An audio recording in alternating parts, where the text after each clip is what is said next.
Well, I've just returned from a hurried and, quite frankly, a very intense trip to Israel, in part to get some firsthand information as to the ongoing war that Israel is forced to fight against the Iranian-backed terror groups of Hamas in the south, Hezbollah in the north, the Houthis of Yemen, and from Iran itself.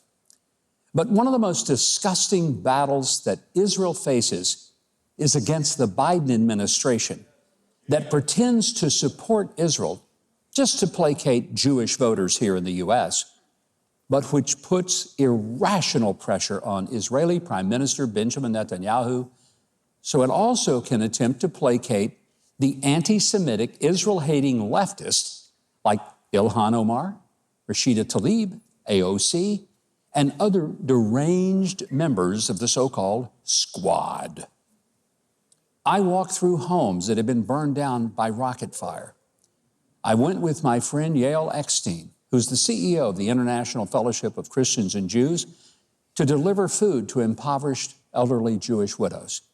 You're going to see my conversation with Yael in just a few moments.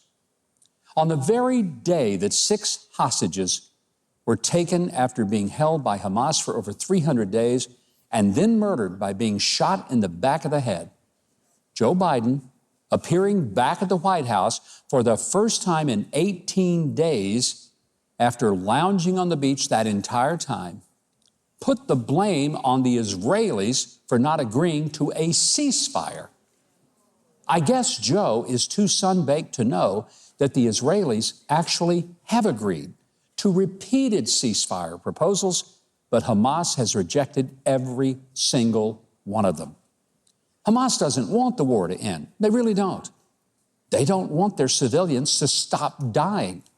Look, I know that sounds harsh. It's just a solid fact. You see, they need civilians to die in order to drum up sympathy from the ignorant and evil forces in this world who would stand by with glee if Israel really was removed from the river to the sea. It's possible that some of the rich little snots sent to Ivy League schools who parade around in the utterly ridiculous Queers for Palestine garments are just so stupid as to not have a clue what they're even saying. Maybe their high-priced education is so rotten that they're unaware that if they showed up in Gaza or a Palestinian community wearing rainbow gear, they'd be tossed off the highest building in the neighborhood. And that the only country in the Middle East who would even tolerate their outburst of stupidity would actually be the democratically elected government of Israel. Because Israel protects free speech, even stupid free speech. Kamala Harris has boasted of telling Israel not to go into the Rafah area of Gaza because she, quote, read the maps. Yet it was actually in Rafah where the 6 murdered hostages were being held. I guess she can't read those maps very well either. Because I love Israel and believe God will deal severely with those who curse it, look, I don't want someone leading the United States with a combination of complete international ignorance along with biblical illiteracy, because it's bad foreign policy and it's aligning with evil. It's time America invokes God's blessing instead of his curse. And my friends, this election is increasingly less about Democrats and Republicans and a whole lot more about the alignment with biblical values against demonic values that advocate for an erasure of male and female, the killing of human babies for sheer convenience, and tolerating a government that will use all of its power to crush a point of view that threatens its control over us, including the voices of pastors in our pulpits. Let me shock you with something. 40 million Christians in America don't even vote. 40 million. And if you're one of them, shame on you. And by the way, if that offends you, too bad. But your failing to register and then dutifully vote is the reason that your teenage granddaughter may be forced to undress in the school locker room while boys undress in front of her and watch her undress. You're going to be the reason that a 75-year-old grandmother goes to prison for singing and praying for those women who are walking into an abortion clinic to kill their babies. And it will be on you that your pastor will be met at his home at 6 a.m. by a SWAT team and arrested for some hate crime because he boldly refused to marry two men to each other. Yes, Israel is on the line, but so is America. And it's time we care enough about both to quit acting like Joe Biden on the beach, soaking up the sun. We got to show up for the battle and pledge that as for me and my house, we will serve the Lord.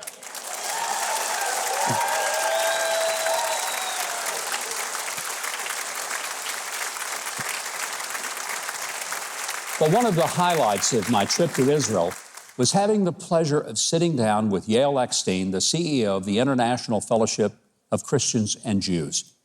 Her heart is so full of love, and I hope you get a sense of connection, not just to the land of Israel, but to the people of Israel as well. Enjoy my conversation with Yael Eckstein. Yael, it is just a delight to get to visit with you.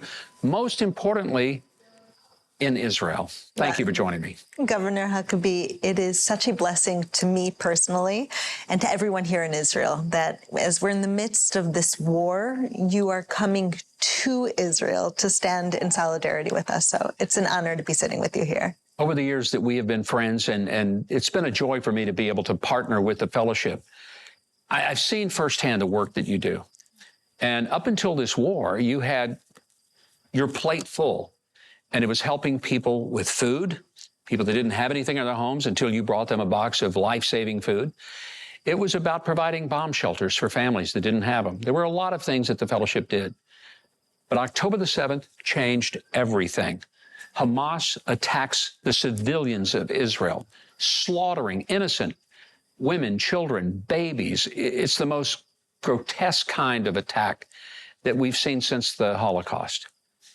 What has happened and changed for the mission of the International Fellowship of Christians and Jews since the war started? Well, Governor, I think there's so much that has changed for Jews and Christians alike in Israel and America and around the world since October 7th. What we have learned very clearly is that there is evil in our midst. And they are trying to destroy, kill, get rid of the Judeo-Christian values that we hold dear. And so it feels like October 7th marked a time where God was calling me and this ministry to say everything that has happened in the past 40 years has been bringing you to this moment now. On October 7th, we were on the front lines, giving first responders gear, whatever we had in our storage units in order to save lives of the people going down south to fight the terrorists. We were standing there on the border distributing bulletproof vests and helmets. And on live television, we watched on prime time as they were interviewing one of the first responders wearing our vest. He came under fire, and that vest saved his life on live television. International Fellowship of Christians and Jews.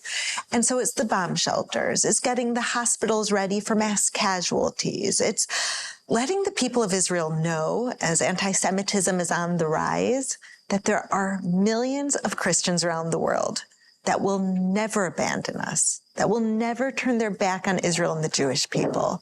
And I believe God is calling all of us now to this moment to say, am I my brother's keeper? And by you sitting here with me right now, and as we stand on the border, and as we minister and bring food to the needy, I think the answer is very clearly, finally in this generation, looking up to God and saying, yes, I am my brother's keeper. I'm happy that so many American Christians have responded to the call. And there has been an urgent call from the fellowship asking American Christians to stand with their Jewish friends and the people of Israel. For many of us, this is a biblical issue. This is not just a humanitarian issue. It is certainly that. Don't want to minimize it. Likely we would do it for people under assault anywhere. But there is a biblical connection. And that's really where the fellowship comes from. Its mission from the very beginning, when your father created it, was all about bringing Christians and Jewish people together to help them understand that they have common ground from the Bible. Yes. we're the grassroots masses representing the Christians who will never abandon Israel. The 5,000 plus bomb shelters that we've built that say 5,000 donated with love by Christians. And we've been in bomb shelters together. It feels very vulnerable when you're there and there's rockets overhead. Can you imagine that Jewish family or Holocaust survivor in the bomb shelter that says, a Christian in America loves you and donated this? That's what we represent. And it's a biblical calling, and it's a humanitarian, and it's a brotherhood, but it's these Judeo-Christian values in action that we see every day. I hear Christians in America, they say, you know, God tells me in Genesis 12, he will bless those who bless Israel. He will curse those who curse Israel. A lot of my Christian friends will say, what can we do? I want to be blessed. I don't want to be cursed. We've seen the incredible impact of the Fellowship's organization, what you've done. You mentioned the person who was saved by the simply by having a bulletproof vest that he wouldn't have had it not been for somebody in America writing a check, using their credit card, making a contribution that resulted in a life saved. I have to believe God looks down and says, good work. This is good stuff. How can people take the next step? What can they do in a very practical way to be a blessing to their Jewish friends? It's incredible how there's a direct connection between making a $40 donation and an elderly Holocaust survivor on the border with Gaza getting a food box that she's been praying for. That so little makes such a big impact when it comes to food aid, when it comes to a food box. There are people right now in Israel on the borders under rocket attack. There are hundreds of thousands of rockets that could be launched any second from Iran targeting these very same people, and they need food. And so the International Fellowship of Christians and Jews is here for people in America, people around the world who could call up, make a donation, $25, $40, $50, and in an instant, that is transformed into life-giving food. I've seen it firsthand. You and I have been together on occasions to visit soup kitchens. We've gone into people's homes where we had to climb up 4 or 5 flights of stairs to get to an elderly person's home who had not left that home for 9 years because they were too disabled to go up and down steps. So I've seen this, and it's why I'm so very thrilled that the fellowship is a part of the Huckabee Show, because I'd like to believe that maybe we can influence a lot of American Christians to join us in the process of helping. There's a lot more we want to talk about because we need to get into what's happened on an almost daily basis here. So we're going to take a quick break, and we will be right back with Yael. Stay with us.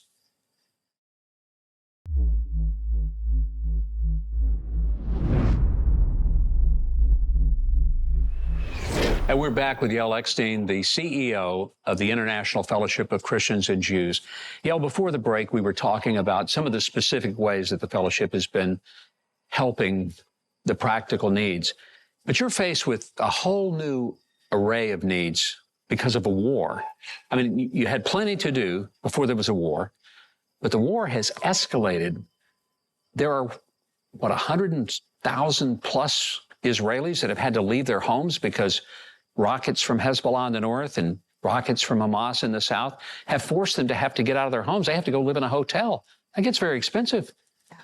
We have evacuees in Israel who haven't been able to live at home for over 10 months.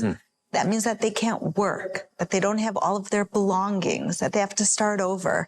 And by this point, we see that people are falling apart. Yeah. The school year just started, for example, and we see over 60% of families can't afford basic school supplies for their children because they haven't worked in 10 months, because their businesses has been closed down, because they don't have a home or any of their belongings. And so every day we're faced with different needs. When we learned about that need for the evacuees, we started a program to buy evacuee poor children school supplies. And it's something that's $60 to buy all of their school supplies, but it's the difference between a child feeling loved, first of all, and having pencil, backpack, the basics, the book that they need, or going to school without anything. And so every day we're faced with those types of reality checks of life during war, of needs during war. Some of them are more urgent than others. There are fires in northern Israel being started by rockets that are being launched every single day, sometimes hundreds of rockets. We need fire equipment. There's not enough fire equipment to put them out. And so the fellowship, within 4 days of learning of this need, provided fire equipment to the first responders. And so I would say, Governor, it's this beautiful, inspiring, godly mix of meeting basic needs, saving lives, and giving the spiritual message to the people of Israel. Christians, stand with you. You are not alone. I think it's powerful to remember that the Israeli government is spending everything it has and can get to defend itself. And it's not to defend itself against, a handful of marauders. We're talking about some very vicious people financed by Iran, who, if they had their way, would utterly annihilate Israel and would carry out this chant we hear on some college campuses, from the river to the sea, which is basically saying, eradicate Israel. So the government's really beyond ability in Israel to do a lot of things, but the fellowship has stepped in. When you talk about fire trucks, I'm thinking, how many relief organizations give a fire truck to a community? But you're doing it because it's the need that you have. Yes, wherever there's a need, we will be. And as you're talking, I'm remembering, which I think about many times a day, what a miracle it is that Israel is here at all. Let's remember that we are the size of New Jersey. We're 0.4% of the landmass of the Middle East, surrounded by 99.6% of the landmass of enemies. Yeah. We're one Jewish country with 22 countries in the Arab Union. We have to be one step ahead militarily than every other country ahead of us or surrounding us. Otherwise, we're not here tomorrow. You and I were together at lunch in Tel Aviv at a restaurant after doing some work with the fellowship, not too many weeks after October 7th. Yeah. And as we were simply having a visit and lunch, the sirens went off. Yeah. And we were forced to go down to the shelter in the restaurant. Above us, we heard the Iron Dome intercept a rocket right above our heads. Yeah. And I'm thinking, this is something I don't see every day back home in Arkansas. How do the Israelis have the resilience to every day see bombardments of rockets that are intended to kill them? Yes. But they go about their business. How do they get that? Every day, cafes and buses were being blown up, but the cafes were still full because life has to be celebrated. It's a gift of God.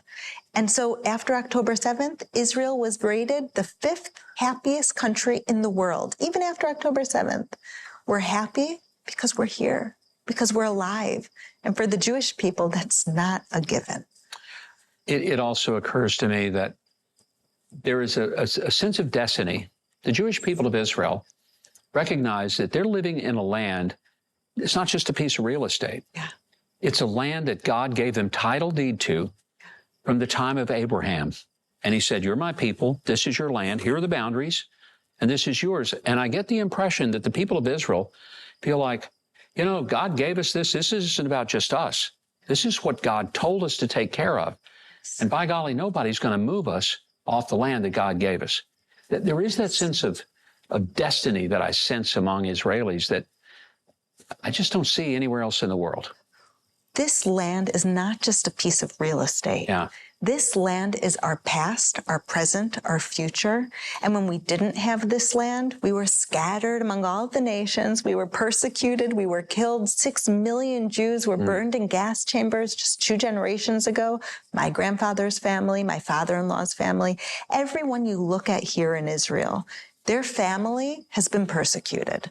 Whether it's the Middle East, the former Soviet Union, Germany, that this piece of land represents God's promise to us that you are my people and you will be my people forever.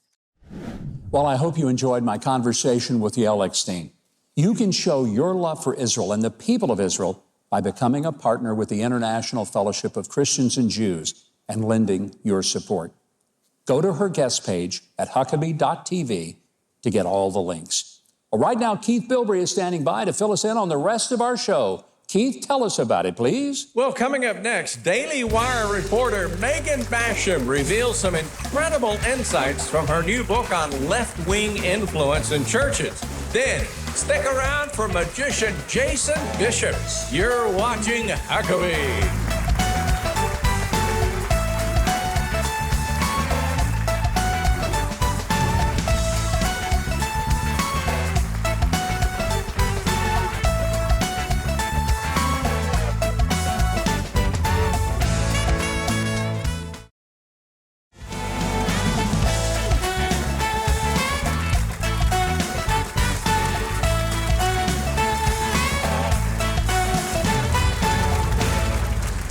Welcome back. Well, I've been wanting to have our next guest on the show for a long time.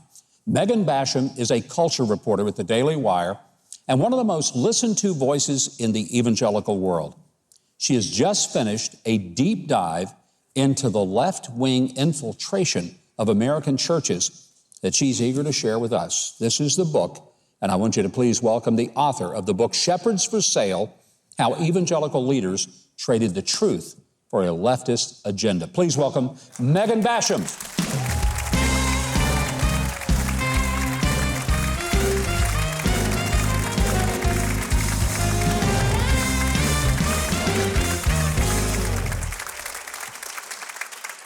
So good to have you here. As I said, I've been wanting to have you here for a long time.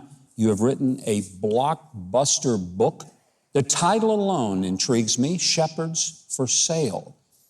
Do we have a problem in this country with the shepherds? We do. We very much do. And I'll add that I was rather shocked that the New York Times actually let it on the bestseller list, because you may know this, they frequently snub conservatives, and people were so interested in this book that it has sold enough that they could not ignore it. And that's positive. It is. Yeah. And the reason that that's happening, I think, is because so many people recognize the problems that I examine in this book in their own churches, in their ministries, in the evangelical institutions that they used to trust. What we have is a massive influx of left-wing money and influence coming into institutions that have been a part of our lives for decades, and that we trust these brands. And suddenly what they're doing is promoting progressivism. What shocked me in the book was you mentioned contributions of big amounts of money from people like George Soros going into evangelical churches and basically buying not just their silence, but their voices for things that are not biblical. Yeah, I can give you an example of something that a friend was just texting me about that I write about in the book. Wheaton College is hosting a group called the After Party. It's a curriculum that is supposedly a political Bible study. Mike, it's funded exclusively by hard left secular foundations. At Wheaton? At Wheaton. Goodness. The Rockefeller Philanthropy Advisors, the Hewlett Foundation, the second largest funder of Planned Parenthood in the country.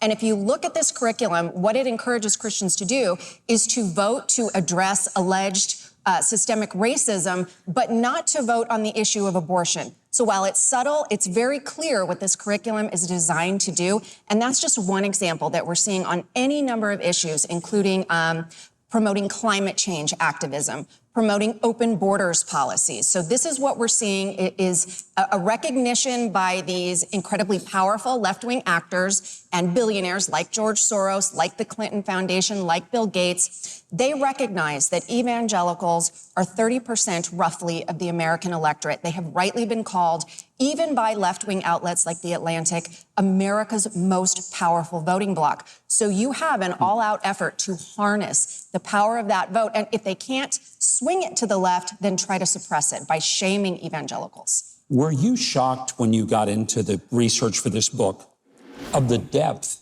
of many famous preachers, pastors, and their drift to the left? I don't know that I was entirely shocked, because I'd been experiencing it for a number of years. Like so many other people, I started to notice things coming into the church we were at that time. To give you just one example, I got an email from our children's ministry director in 2020 encouraging us to talk to our kids about their white privilege. So by the time I started writing about this subject, I had heard stories like that from all over the country at formerly trusted churches that were suddenly segregating their Bible studies by skin color, that they were going to have Bible studies that were only for people who were minorities. that they were doing Bible studies where white people couldn't talk for the first 6 months. They were only supposed to do a Whiteness 101 reading list. And this was coming into seminaries that we trust, at Christian colleges that we trust, and churches, well-known Southern Baptist seminaries, Southern Baptist churches, Presbyterian churches. So this is the kind of thing that I think so many people were feeling alarm bells about. You know, I appreciate the fact that you not only call names, but you document it. So if somebody says, oh no, that particular pastor, that particular denomination would never do something like that. But I mean, you have chapter, verse, it's documented there. Has the reaction to the book and to the things that you've said, I've been following you on Twitter for a long time, and it's provocative. Is the reaction people angry at you, think you're trying to tear down Christian faith? It's been a divided reaction in the sense that I think so many people in the pews recognized immediately what I've been writing about. So it was less a surprise from some people than a relief that someone was explaining to them, oh, this is why this is happening. Now, from a lot of that institutional leadership, yes, there's been defensiveness. I haven't had anyone yet say, you got me, I repent. So I'm hoping that happens, but it hasn't yet. But, you know, what I can tell you is that truth can be controversial and it can create conflict, but it's like a marriage. We can't go on ignoring the fact that this has been happening and that this tension is within the church. And we see the model of Jesus confronting when legalism, when unbiblical influences have come into the temple, we too have to confront it. And we've gone a long time, I think, without doing that. And the time had come to be Paul confronting Peter to his face and saying, what you are doing here is not right. And I'm so glad you brought that up, because I think there are people who think Jesus is a sweet, wonderful guy that goes around and saying, oh, don't worry, whatever you're doing is just fine. He never was that person. I mean, he called the Pharisees snakes and vipers. That's not very polite. But they were snakes and vipers, and he called them out for what they were. When you're calling out some of these really trends that are going on in the faith, one of them that I noticed that you wrote about was climate change has become almost a religion within the Christian faith to some people, and they're worshiping the creation more than the creator. Mm-hmm. Yeah, in particular, if you look at the National Association of Evangelicals has been so on the front line of pushing this issue. And for people who maybe aren't that familiar with them, they represent some 45,000 churches in dozens of denominations. I mean, that was where Ronald Reagan gave his 1983 famous Evil Empire speech, was at their national convention. So that kind of shows you how far they've drifted. So they have been promoting this with left-wing money. And what they're saying is that Christians, in order to be obedient to Christ, in order to love their neighbor, they have to adopt these carbon emission limiting policies. They have to ban fracking. They have to do things that actually do a lot of damage to their neighbors, like raise their gas prices and their grocery prices. And so they're doing this through spiritual manipulation. And I think that's where the legalism comes in, where we need to stand up and say, no, this is not acceptable. Megan, I want to tell you, I absolutely love the book. It's a page turner, but more than that, this is a mind turner. And we need some people in our culture to get their minds right and get back to a biblical embrace of the faith, rather than just saying, yeah, we want everybody to love us. And so I want to tell you, this book, Shepherds for Sale by Megan Basham, it's available wherever books are sold. You can get it by ordering it as well. And if you're a pastor, order this book and read it. If you're a member of a church and you're concerned about your church, read the book, talk to your pastor. And if he can't stick with the scripture, maybe you need to go somewhere where you have a pastor who believes the Bible is more important than believing the current culture. Megan, you're a hero to me. I thank you. What a pleasure to have you here. And you can keep up with Megan Basham on social media. Purchase her book, Shepherds for Sale, by going to Huckabee.tv, clicking on her guest page. We will get you connected because we want you to be connected. Keith, you know, I understand there may be a little magic in our future. If there is, why don't you pull back the curtain and tell us all about it? Well, hold tight. Jason Bishop, the master of illusion, is about to make the magic happen right here. That's next on Huckabee.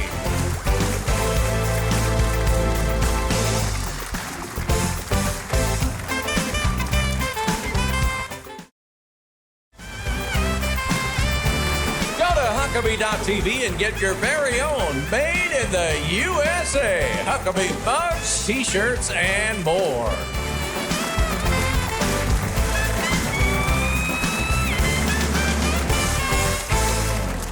Welcome back, everyone. Jason Bishop is an incredible magician who has appeared on The Today Show, Masters of Illusion, and at the famous Magic Castle in Hollywood. And do you know what else I like about him? He works with his dog. I like that. Would you please give a big welcome to the amazing Jason Bishop?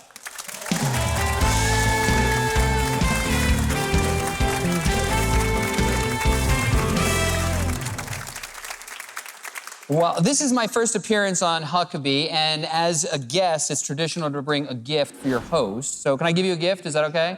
All right. Well, yeah, if you join me All right. here, that'd be great. So I have to explain this gift a little. Okay. You can't look in it yet. It's secret. don't You have to go look. over there. All right. So Okay. you can look at me. You can look in the general direction. There you go. All right. So the first part is it's kind of simple. It's a Rubik's Cube. Rubik's Cube, no big deal. Yeah. I mean, that's a couple things about it. A lot of people don't know Rubik's Cube in the Old Hungarian literally translates to stocking stuffer from 1985. Did you know that, Governor? Did not know that. That is true. Did not know that. That's true. Learn something new every day. And if you can solve it in less than 5 minutes, you're likely a genius, but if you can solve it under 1 minute, it's a proven fact. You've never had a girlfriend in your life. Did you know that? Yes. Yeah, okay. True. He's never solved one, so it's good. Yeah. Little jar. Maybe your wife goes to like Michael's or Hobby Lobby, buys stuff like this, fills it with, I don't know, stones. It looks nice. I don't understand. And check this out. It has her name on the front right there. Oh, how Burned nice. I know. Look at that. Yeah. Etsy, $70. Very expensive. But the length of the bag takes up the length of the objects as well. Okay. The width of the bag is the same width as each object. That means if we put this inside of here, just like that, then it kind of is fills up exactly the size of the bag. In fact, you can see there's nothing weird to the sides, the back, that's the pretty bottom. simple. Yeah. All right, just concentrate on the bag with me and the glass, and you can hear a little rattling, and it gets a little softer, Governor, until it's not quite big enough for even one of the objects, maybe. And if you look down, you can see it's a little unusual. That's just for you. Yeah. But listen, we can hear the rattling. I can hear it. And it can't be a side-to-side rattling, right? Because there's not enough room for side-to-side. It has to be more of an inside-to-side rattling. Like that. Whoa. How did who do that? Pretty sweet. Thank you. And if you touch it, you can touch the sides. Go ahead and touch the side. Tap each side. Go ahead, tap each side. Oops, lost the top there. Tap the bottom. Touch the inside. Touch my heart, Governor. I'm kidding. And that is a present for you. Thank you so much. Thank you. That's awesome. That's just How that's did you magic for your bookshelf. There you go. I think that's pretty cool. So, you've had, I love your show because you have the greatest magicians in the world. You have Rick Thomas, I know him. Yep. Eric Jones, friend of mine, great coin magician, one of the best in the world. Ivan Pacell, the juggler, has been on a few times. He's amazing and he's in shape, ladies. And but there's one thing they don't have together. Do you know what? No magician has ever had on the show. Do you know What is that? Anything cute. They don't bring anything cute. Have you got something cute? I do have something cute. What do you backstage that's cute? That's cute. Look at that. That's cute. Hey. You're cute. Hello, puppy. There you. This is my little knew buddy. I loved dogs, didn't you? I do know you love dogs. Yeah. Yes, I do. His What name a is beautiful Gizmo. being. Yep. Yeah. And he's a rare breed of dog. He's one of the rare and endangered pygmy Great Danes. They are a beautiful breed, Governor. Look at that. It's amazing. Yeah, Very that's rare. a Great Dane. And he's a little Yorkshire. I'm a genius, too. So he's a Yorkshire Terrier, but he does his own trick, and he's been working on it since he was just a tiny little adorable dog, which was earlier today. So do you want to see his trick? Do you want to see the trick? Absolutely. You want to see Gizmo's trick, guys? Let's hear it. All right. We will do it for you. So we've got some stuff back here. We'll bring that out here. I'll get over this And I'll way. put them up there. I'll get over And here. you're going that way? Okay, yeah, a little bit. And we want to make sure he wants to do it. So you want to do it fist bump? That's a yes. If he fist bumps, that's a yes. All right, so I'll go over here. And I want you to get a front row view, just right there if you don't mind, just to take a look, all right? So we'll do a little Lion King with his, all right. Now we're going to get sued. Okay. What is so? I thought he had his tail. He was going to crush it. It was Gizmo's trick. Here we go. Watch closely.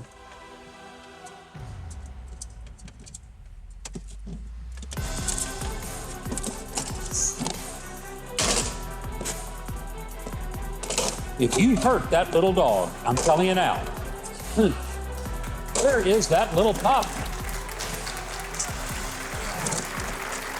Boom.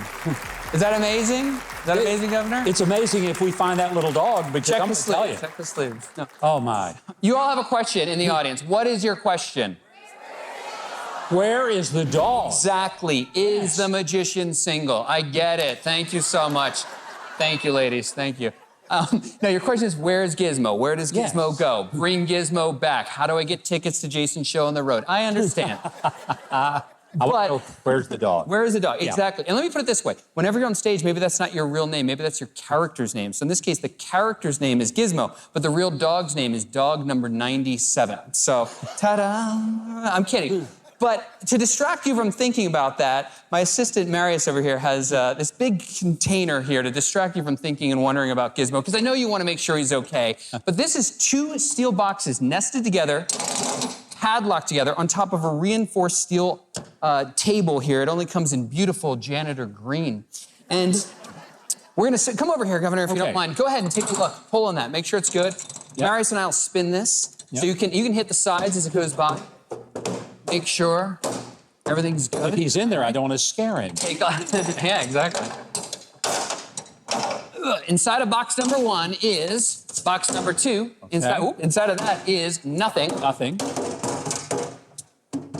I did it better. And go ahead, Governor. Take a look inside. Nothing. Where is the dog? Unless. Okay. Whoa. We found the dog. We found the dog. The dog is good. Oh, I was so worried about the dog. I was so worried. Kim, everybody. Give her a big hand. I was going to be very unhappy with you. This little puppy didn't come back to us. I should bring him back quicker, I guess. Yeah. Sorry about that. And I hope you didn't scare him by beating him. No, he's done this. He was in the show the first week that we had him when he was 8 weeks old. He's such a sweet boy. Yeah, he is an amazing dog. He is. He's been all over and. Yeah. Hey, if you want to see the amazing Jason Bishop live on tour or in his Magic in the Pocono show at the Pocono Cinema and Cultural Center in East Stroudsburg, Pennsylvania, go to Huckabee.tv and we will connect you. And if he ever hurts this little dog, I will find him. I will find him and I will hurt him because you do not hurt this sweet little boy. Right now, Keith Bilbrey isn't going to hurt us, but he will magically appear and he will tell us what's next. Well, up next, Jeff Myers dives into his latest book on Christian perspectives of Israel. Don't miss a special musical performance from the best house band on television, Trey Corley and the Music City Connection.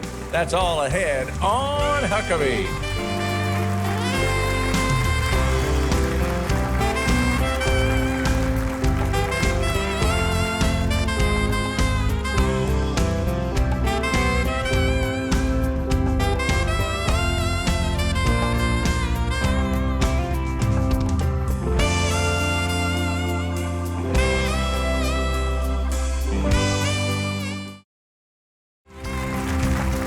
Huckabee next week for country legend Lori Morgan and juggling sensation Noah Royak.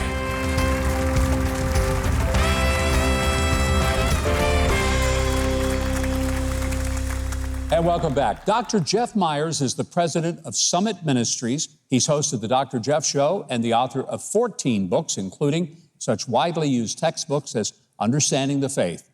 His latest book couldn't be more timely. It's called Should Christians Support Israel? Seeking a biblical worldview in an impossible situation. So glad he's here. We didn't know all of the ways that this show would be kind of tied together when we invited him, but I'm so glad he's here. Would you please welcome Dr. Jeff Myers? Great to have you here, Jeff. Thank you. We are living at a time when we're seeing a change in the churches of America. It used to be that, particularly evangelical churches, intuitively and enthusiastically supported the people of Israel. What has happened Because that ain't the case anymore. No, it's not the case. I think a lot of people are concerned about their children and grandchildren. We're concerned about the United States of America. We look at the number of young people who've become indoctrinated by Hamas propaganda, and it's startling. It's not because they're geopolitically informed. 55% of the protesters said they don't know what river and sea they are chanting about. So that's not it. So what is it? I think, we taught them growing up, if you see a bully, you stand against the bully. And they look at Israel and say they've got greater military power, they've got greater wealth, their neighbor is poorer. So this is a case of standing up for the underdog. What we didn't understand, Mike, is how that belief, which is a good character quality, could be weaponized in the schools for anti-American and anti-Israel purposes. So a lot of colleges and universities have taken millions upon millions of dollars for Middle East study programs financed by radical Islamist countries. Is that a part of what's indoctrinating young college students, even evangelicals, to think like this? I think a lot of it is what's happening in the colleges and universities. You've got some nations in the Middle East, and we don't have to give all the names, but one nation gave $5.7 billion to American universities to get them to give a particular point of view rather than another one. And you've spent a lot of time in Israel, and I'm so glad that this is what the show is really focused on. Because I really think that this rising generation does not believe that Israel has a legitimate right to exist. And I think it's very clear that they do, that Israel does have a right to exist, that Hamas must be destroyed militarily, it must be destroyed as a governing force, and that as a Christian, that God's not done with the Jewish people, that we as Christians get to be grafted into his plan that's from God through the Jews to the nations of the earth. Jeff, there are people who probably, are kind of weak in their faith. Maybe they don't study the Bible a whole lot, but they just ask this question. Why does it matter to me, living in the United States, what in the world happens halfway across the world to Israel? Why does it matter, especially if they're Christian? Well, I think, there are 193 nations in the world. Why does this one particular nation matter? And I think the answer goes all the way back to Abraham. So when he was named Abram, God said, I'm going to make a great nation of you. And you will be blessed, and through you, all the nations of the earth will be blessed. And they sealed that by a covenant, which is a very specific kind of agreement that you seal with your life. They would, in fact, take an animal and divide it in half and say, walk through the middle. And if I violate this covenant, what happened to this animal must happen to me. So Abraham got the pieces of the animal all ready to go. And then God put him into a deep sleep, and God alone walked through the pieces. So God was making a covenant with himself on behalf of Abraham, which is an extraordinary thing to happen in the history of the world. And then the Apostle Paul in Galatians chapter 3 affirmed that and said, those who believe in Jesus are blessed along with Abraham, the man of faith, because what Abraham was given was the gospel. So every Christian should care and be concerned, because this history is going someplace. It's not just a random series of events.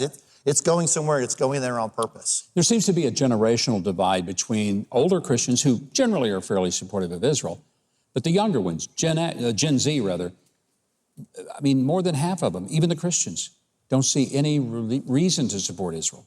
Well, and it may even be worse than that, because a lot of the young adults that we've surveyed in our polls say they actually support Hamas. My gosh. Which is an extraordinary thing, because Hamas is the incarnation of evil. It Demonic. Oppresses its own people.